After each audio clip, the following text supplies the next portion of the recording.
So ito na yung sinahod natin mga idol ng 15 days.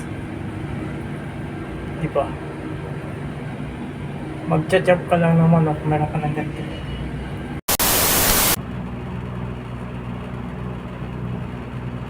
Oy! Nag-text na si Yun mga idol, may sahod na daw. Ano pang iniantay? Withdrawin na yan. Para mga idol, samahan nyo ako mag-withdraw ng aking sahod sa trabaho.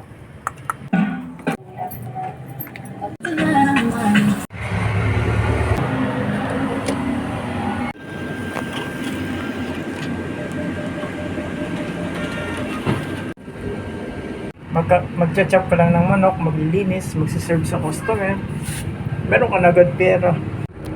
Napaka basic lang. So yun mga idol, nakauwi na ako. Ito nga pala yung pinaghirapan ko. Mga bago yung nilabas ng bangko o ng machine. Mga bago yan mga idol. Nandito yung Agila. Sana hindi siya sana hindi siya mabilis lumipad. Sana hindi siya mabilis mawala. Kasi Agila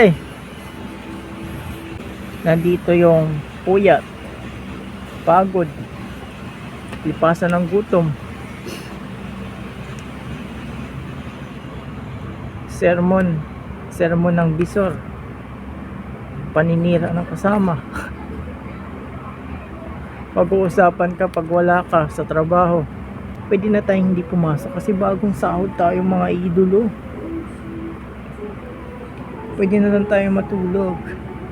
Joke lang mga idol.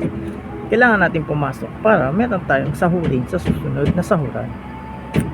Kaya magre-ready na tayo para pumasok. So ayun mga idol, papasok na tayo sa trabaho para meron tayong sahurin sa susunod na sahod.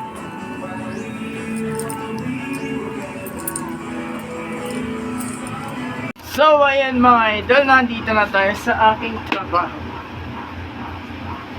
Papalit na tayo mga idol.